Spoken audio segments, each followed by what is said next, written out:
안녕하세요. 금융특별시민 닥터훈입니다. 안녕하세요. 자본질코드입니다. 네, 작가님 반갑습니다. 네. 오늘은 작가님께서 보험금 청구에 대해서 하실 말씀이 있다고 하셔서 이렇게 모셨거든요. 네. 보험금 청구 잘하는 방법을 알려주신다고요? 네. 그냥 일반적으로 사람들이 전부 다 그냥 보험금 청구하실 때 서류 다 모아가지고 한꺼번에 청구하시고, 그리고 아니면 내 주변의 설계사 분들한테 드리거나 뭐 그렇게 하고 있잖아요. 지금까지 설계사 분들한테 부탁을 하거나 아니면 한꺼번에 청구를 하셨던 분들 같은 경우는 이 영상을 반드시 보셔야 됩니다. 분명히 도움 되실 거예요. 아, 정말요? 네네네. 알겠습니다.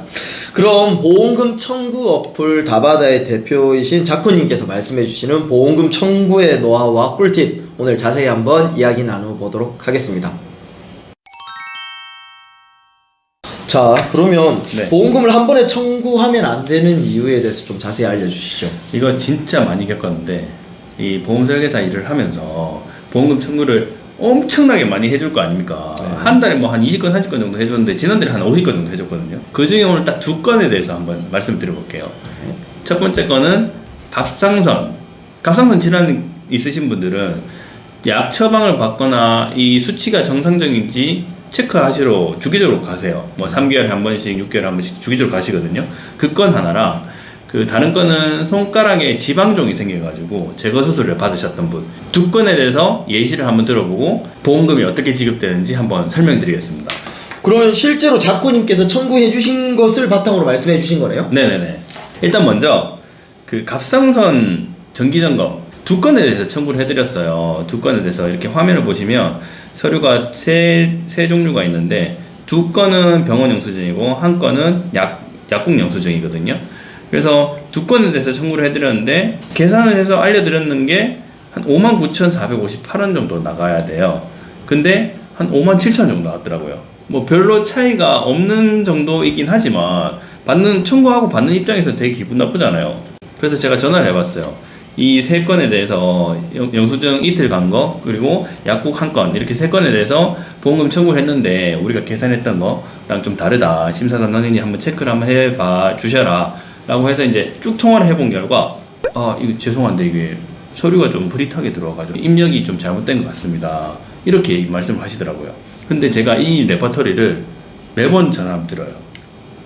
여러 건 청구할 때는 한 장이 누락돼서, 아, 죄송한데 이 한 장이 좀 누락됐네요, 죄송합니다 라고 하거나, 아니면 글씨가 너무 작아가지고, 아니면 서류가 너무 흐려서, 아, 제가 못 봤습니다. 만약에 10장이면 한 2장 정도는 그렇게 입력을 하고 조금 덜 주는 거죠.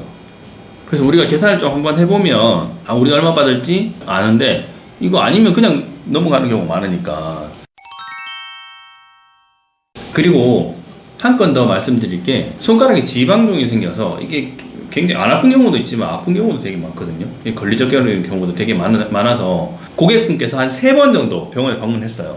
3번 방문했으니까 병원 영수증도 진료비 영수증까지 합치면, 세부 내역서까지 합치면 굉장히 많겠죠. 한 10장 정도, 11장 정도 지금 청구가 들어왔는데, 이 11장 중에서 한 장은 입원하고 수술했던 병원 영수증이었고, 나머지 2장은 검사, 그리고 일정 잡고 이런 수술의 일정 잡는 그 병원 영수증 2장이 있었어요. 근데 지금 청구를 하니까 저희가 계산했을 때는 130만원 정도에 입원비 6만원이 들어와야 돼요. 근데 지금 실제로 들어온 금액이 보니까 입원비 6만원과 입원 수술한 병원 영수증, 이 실제적으로 100만원에 대한 총 106만원에 대한 보험금이 들어왔어요. 이 나머지 병원에 통원해가지고 검사를 받았었던 영수증, 이 7만원에 대한 부분하고, 그리고 초음파 진단했던 부분, 이 20만원에 대한 부분, 총 합쳐서 한 30만원 정도는 보험금이 들어오지 않았어요. 이걸 확인을 하려고 전화를 해봤더니 자기 심사가 누락이 됐다고, 제대로 확인하고 곧 지급하겠다고 그렇게 얘기를 하더라고요. 그렇다면 이렇게 여러 개를 또 여러 서류를 동시에 청구하면 그중 한두 개 정도는 또 소소하게 이렇게 누락될 수 있다는 확률이 높다라는 거잖아요. 네네네. 실제로 이렇게 누락되는 건들이 많이 있나요?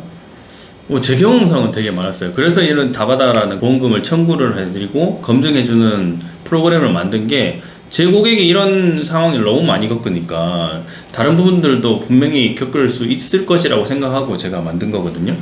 그런데 보통 다른 영상들이나 이렇게 또 찾아보면 한 번에 모아서 청구하라고 하는 분들이 많이 계시거든요. 네. 그건 왜 그럴까요, 그러면?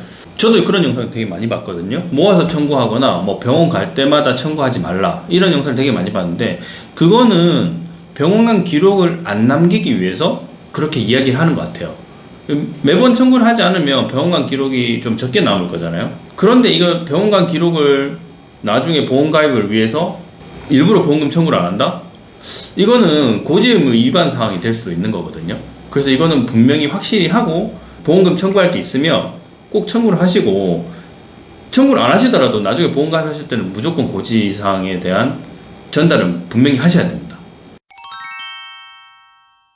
네, 오늘 자쿠님 모시고 보험금 청구를 한 번에 하면 이러한 사유로 누락될 수 있다. 동시에 어떻게 하면 보험금 청구를 잘하고 잘 받을 수 있는지 꿀팁에 대해서 알려주셨고요. 또 특별히 이렇게 일반인 분들이 잘 모를 수 있기 때문에 이거 잘 청구를 잘하고 보험 금액까지 검증해 주시는 어플은 다바다를 직접 만드시기도 했고 또 이렇게 활용해 보라고 권해 주시기도 했거든요. 네. 이렇게 활용해 보시면 누락되는 금액 없이 깔끔하게 받을 수 있기 때문에 더 편리해질 것 같습니다. 많이 이용해 주시고요. 앞으로 또 저희는 더 좋은 컨텐츠로 찾아뵙도록 하겠습니다. 감사합니다.